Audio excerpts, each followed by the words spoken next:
மரணம். ஆமீன் சொல்லுங்க. அல்லேலூயா. ஆனா ஆவிக்குரிய இதுல மரணம் என்பதற்கு என்ன அர்த்தம்? தேவனை விட்டு பிரிவது என்று சொல்லி அர்த்தம். உலக பிரகாரமாய் நாம் அறிந்து கொள்ள வேண்டுமானால் கம்ப்ளீட் செப்பரேஷன். ஆமீன் சொல்லுங்க. அல்லேலூயா. முழுமையான பிரிவு. ஆவிக்குரிய ரீதியிலையும் அதே அர்த்தம் தான், முழுமையான பிரிவு. ஆமீன் சொல்லுங்க. அல்லேலூயா. உலகத்தை விட்டு, உறவுகளை விட்டு எப்படி நாம் மரணத்தின் மூலமாய் உலகத்தை விட்டு முழுமையாய் பிரிந்து விடுகிறோமோ அதே போல மரணம் என்றால் ஆவிக்குரிய ரீதியில தேவனை விட்டு பிரிவது. ஆமீன் சொல்லுங்க. அல்லேலூயா. சத்தமா சொல்லுங்க. அல்லேலூயா. ஸ்தோத்திரம். தேவனை விட்டு பிரிகிற மரணத்தை, தேவனை விட்டு பிரிக்கிற மரணத்தை இயேசு கிறிஸ்து ஜெயமாக விழுங்கி விடுவார். அப்படின்னா என்ன அர்த்தம்?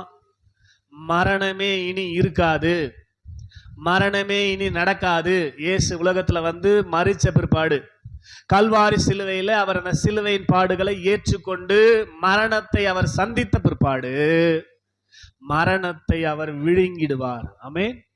வேலை சொல்லுங்க. அல்லேலூயா. சாதாரணமா விழுங்கிடுவார் அல்ல, எப்படியா? ஜெயமாக.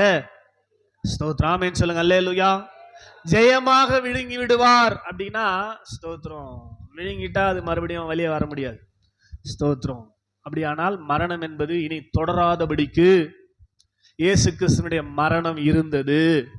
ஸ்தோத்திரம்.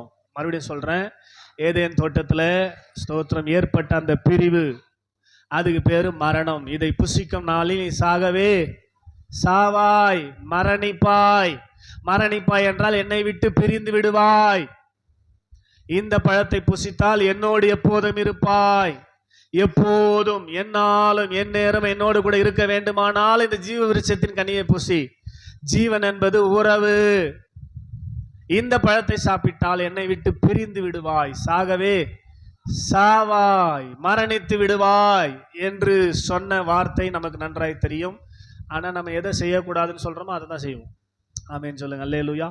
நம்ம பிளட்லயே ஊறி போயிருக்கிற காரியம். ஆமேன். என்ன சொல்லியிருக்க, இங்கே துப்பாதனா அங்கதான் துப்புவான். ஆமேன். இங்கே சிறுநீர் கழிக்காதனா இவன் என்ன சொல்றது, நான் இங்க தான் ஸ்தோத்திரம் கழிப்பன்னு கழிப்பான். ஏன்னா அது நமக்கு சுவாபத்திலேயே ஊறி போயிருக்கிற காரியமா இருக்கிறபடினாலே ஆண்டவர் புசிக்க வேண்டாம் என்று விலக்கின கனியை ஆதாம் புசித்தபடினாலே ஸ்தோத்திரம் அவர்களை மரணம் சந்தித்தது. மரணம் என்பது தேவனை விட்டு பிரித்து விட்டது. பகலின் குளிர்ச்சியான வேளையில ஒவ்வொரு நாளும் மனுஷனோடு உறவாடின தேவன் அந்த பழத்தை சாப்பிட்ட பிற்பாடு உறவாட முடியாதவராய் பிரிந்து விட்டார். ஆமென். சத்தம் அல்லேலூயா. உற்சாகம் அல்லேலூயா. மனுஷன் பிரிந்து